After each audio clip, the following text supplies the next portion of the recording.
Hi, I'm TakiyahLouise. Thanks for clicking through to view this video, and happy Saturday. Even though it'll be Sunday by the time you see this video, still happy Saturday. The week is now closing out, and I feel like I had a good week this week. I did some new things this week, that like getting into the gym and doing ChatGPT workouts that I think went really well.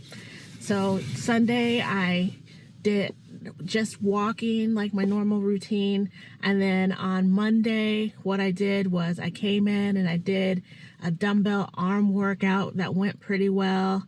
And then Wednesday I did my very first ChatGPT workout, and it was for leg day, and I used some new machines, like the leg curl machine was new to me.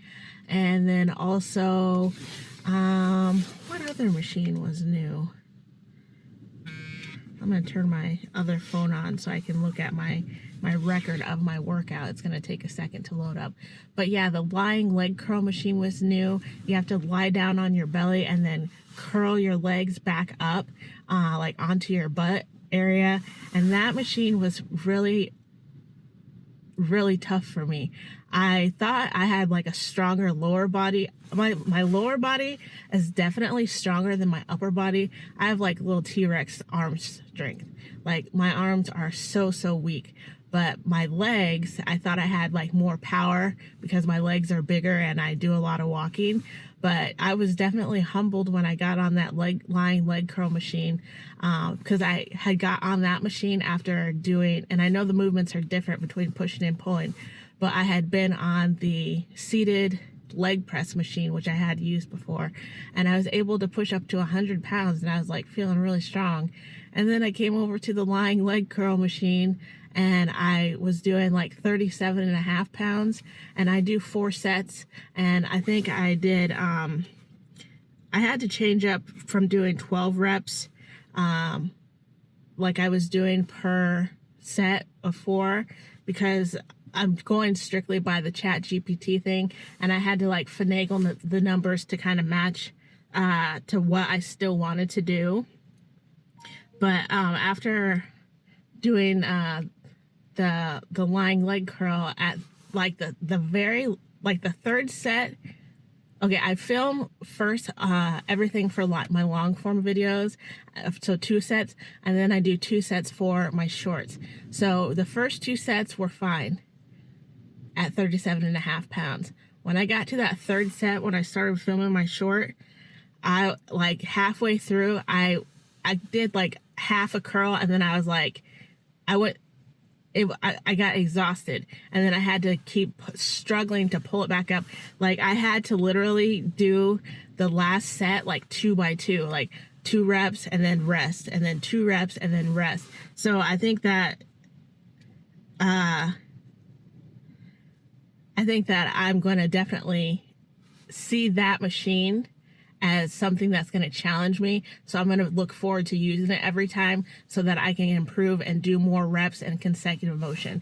So that's like something, that's like a goal for mine, to be able to do all my reps without faltering, without having to slow down. Well, it's good to be slow, but without having to like stall out a little bit, and be able to do the full curling motion, because it was tough, because I got like 3/4 of the way up, and then just that last little bit I couldn't get it on some of them, and then I just had to like recount them. But yeah, so the lying leg curl machine was new to me. Oh yeah, the hip abductor and the hip adductor machines, both of those were new to me. I'd used them years ago at like Planet Fitness, but never at my home gym. And I used them, and let me tell you, today is Saturday. So yesterday, Friday, I really was starting to feel like all my lower body muscles activate from what I did on Wednesday. So like mostly my inner thigh area from using, I don't know if it was the adductor or the abductor. I don't know which one is which. But using the one where you squeeze your legs together from a far out position, you just have to squeeze them together. And then one of them is you have to press your legs apart. But the one where you squeeze together, I definitely felt that in my inner thigh when I was doing it. And then yesterday, as I was walking around doing stuff, I definitely felt like my inner thighs were like fired up, and it felt good. I felt proud because it's like, that means I'm doing something, and you can't beat that. And then let's see, what else did I do? The seated calf raise. Oh yeah, that was another new machine. I've already talked about this, but it's kind of cool because it has like these little pedals, and the pedals kind of pivot or rotate, so you have to stabilize your feet as you're pressing forward, and it almost is like a little game. And I'm gonna look forward to using that one too, and doing more weight next time, because I went for, I typically, like when I had done the machines previously, I would go like really light, but this time I was intentional about adding as much weight as I could. So on the calf press, I probably could have done more, but since that was a really new machine, I just did, what did I do? I did 50 pounds, which is pretty good, I think. And I did 12 of those per set. So I thought that was pretty good. And then I did my mobility stretching and walking on the treadmill this week on the opposite days that I wasn't doing like weight training.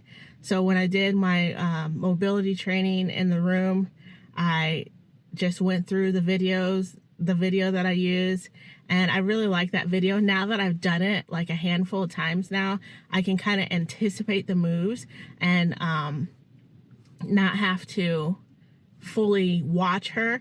But I like her videos because she talks through the videos, and she has a very soft, gentle voice, and it's like very calming and relaxing as she guides you through the other exercises, because I don't want my videos to be boring to watch, and that has to do with like how the formula that I'm going with now is kind of doing like this car chat or walking chat, and then laying it over like the video of me exercising, whether that be lifting the weights on the machine or doing the mobility training in the room with the stretching.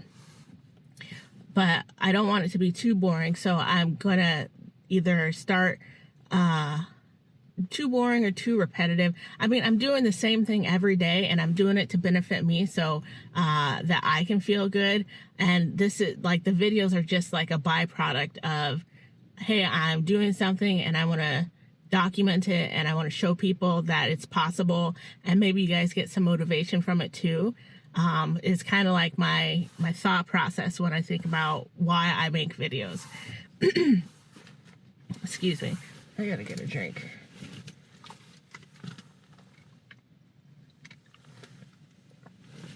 So I'm trying to figure out if I'm gonna switch it up a little, but between doing, like when I do the mobility training, since it is the same video every time, I would do just run it out for the whole exercise that I do, or I will splice it up so that it's a little bit shorter, like I did when I was doing my jump roping thing, where I just showed like five minutes of jump roping or whatever, and then or for when I was doing the weight training in the beginning in the room, I would just do like 2 or 3 reps and then slice it.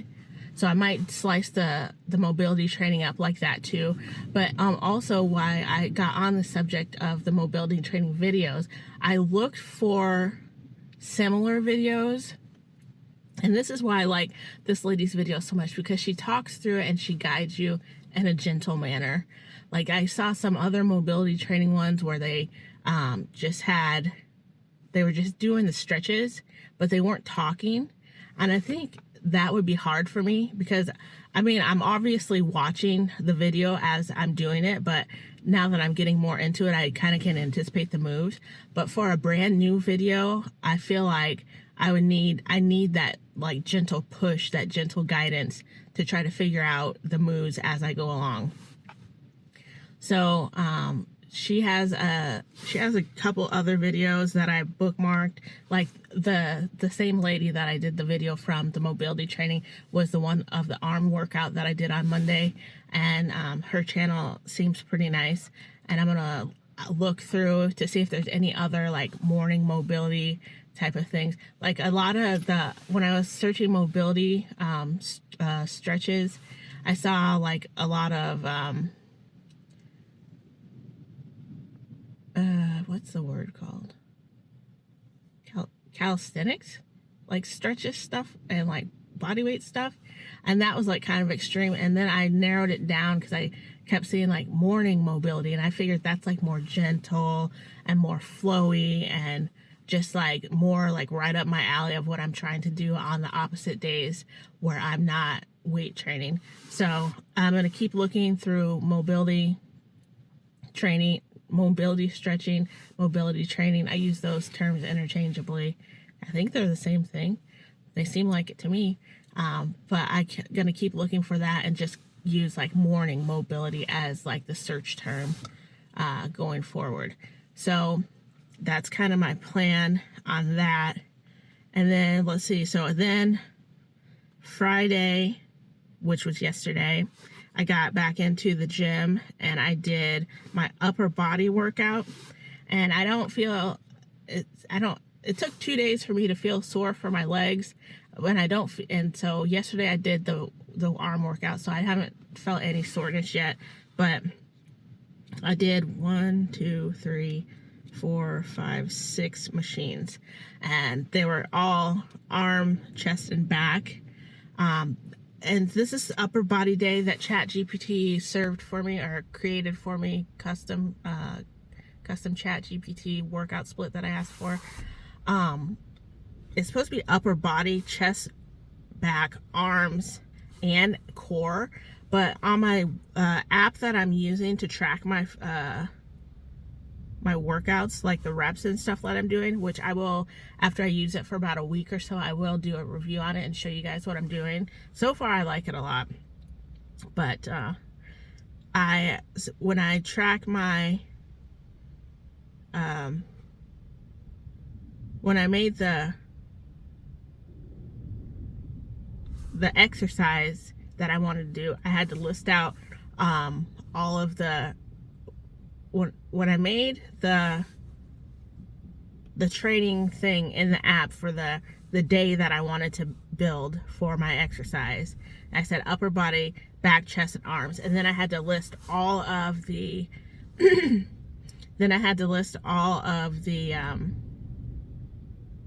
exercises and put in the reps.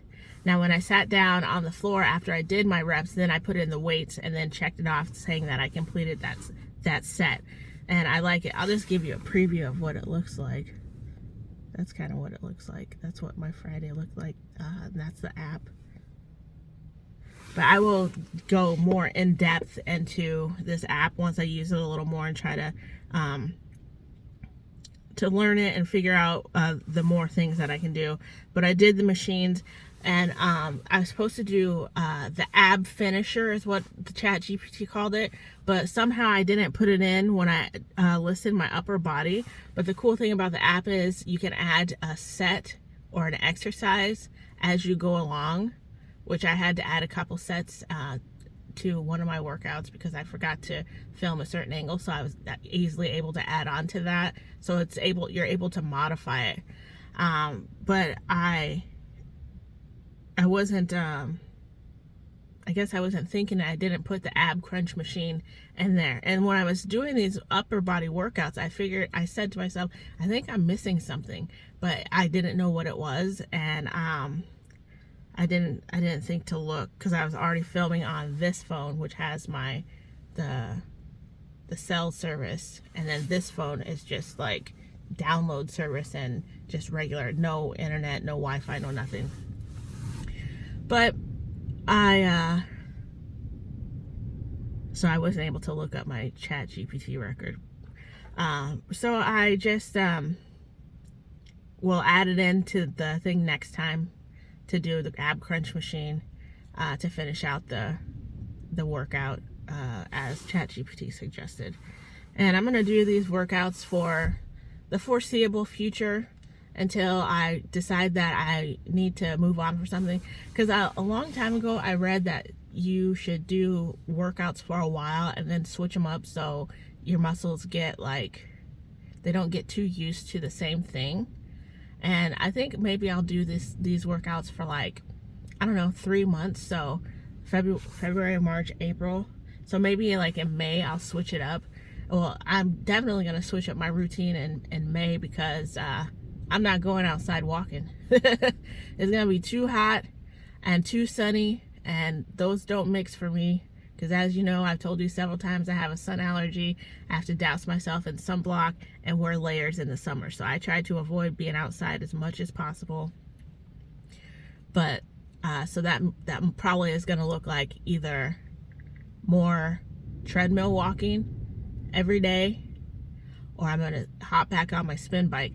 Which the spin bike, I have enough room to film like short videos for my when I ride the spin bike, because I have a short wall and then like the rest of my like computer area, and it is on the other side of the wall. And then when I film straight on to show the bike, there's like the overhang, so you can see my computer desk, and it just doesn't look right.